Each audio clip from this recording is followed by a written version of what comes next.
they're abandoned from their mothers. かわいい。猫みたい。So what are Tasmanian devil young called? Oh, Like, Kandid.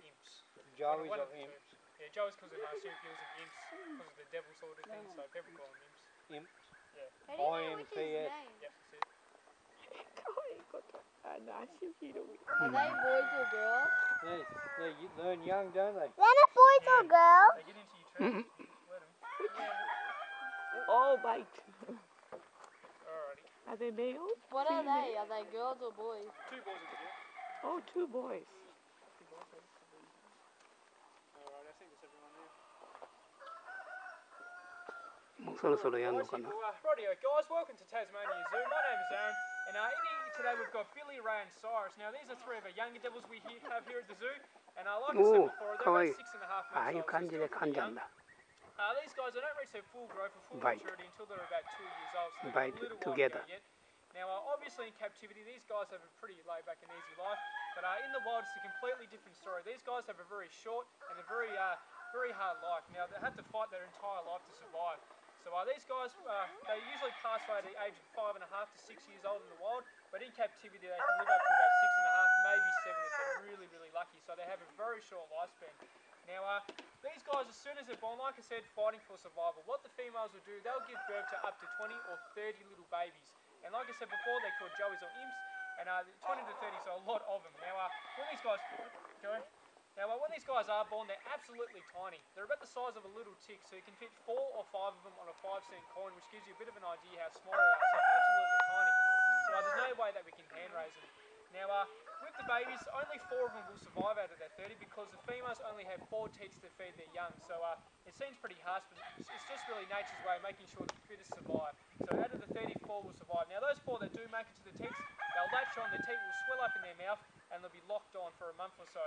Now, the rest will drop off and die, and those babies will stay in the pouch for another 3 to 4 months. Now, once they reach the 4-month mark, they're too big for the pouch. Mum will kick him out and put him into a den, which might be an old wombat hole or a hole of a tree or inside a log, something nice and safe and concealed from other devils. Because these guys, given the chance and if they're hungry enough, they will kill and eat each other. Devils are cannibalistic, so if they get the chance, they will have a go. So they have to be very, very, very careful of that because these little guys wouldn't stand a chance against a bigger adult.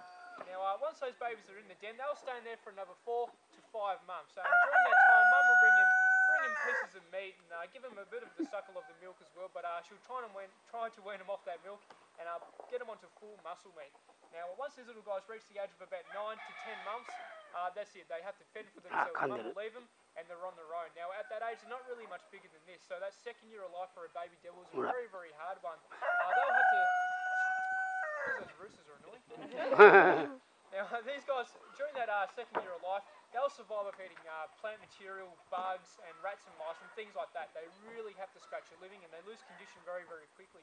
But when they do, if they do make it to 2 years of age, they're fully grown, fully matured, and they're able to take care of themselves.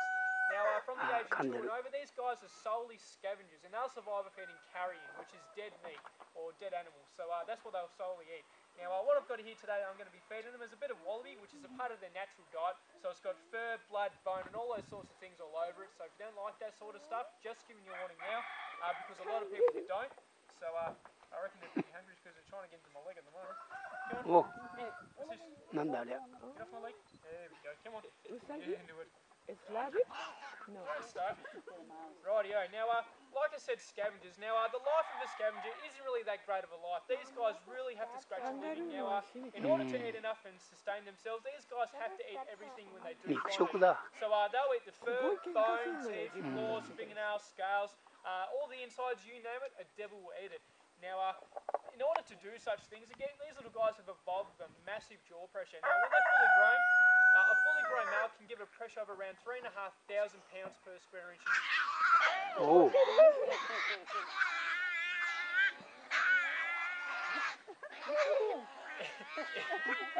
In just one bite. So that's the 2nd largest jaw pressure of any land mammal in the world, and it's about 12 times the bite of a pit bull, so extremely powerful. Now, the most powerful in the world out of the mammals is the brown hyena, but you can kind of guess how big they are compared to a little devil. So So for their size, it is the largest. Now, shut up. Now, on top of that jaw pressure, these guys... Oh. Now, on top of that jaw pressure, these guys also have a lockjaw system, just like a pit bull. So once they lock on, they don't let go. Now, the reason they do have that lockjaw system is because in the wild, if one devil was to come across the carcass of a wallaby or a kangaroo, it's very, very hard for them to disembowel it by themselves because their jaws and their teeth are designed for crushing up things, not for ripping and tearing. So what they'll do, they'll find a carcass and they'll do what they were doing just there, start screaming. And those screams are heard by other devils in the area. They'll all come down and they'll actually work together to lock on and pull the animal apart.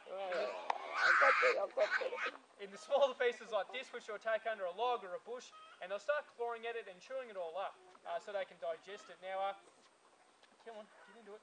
Now, if you notice these guys' little paws, they're not like a dog's or a cat's or anything like that. They're more like a human hand, 4 fingers and a thumb, which they can use to grip onto things. So they're very, very useful little hands.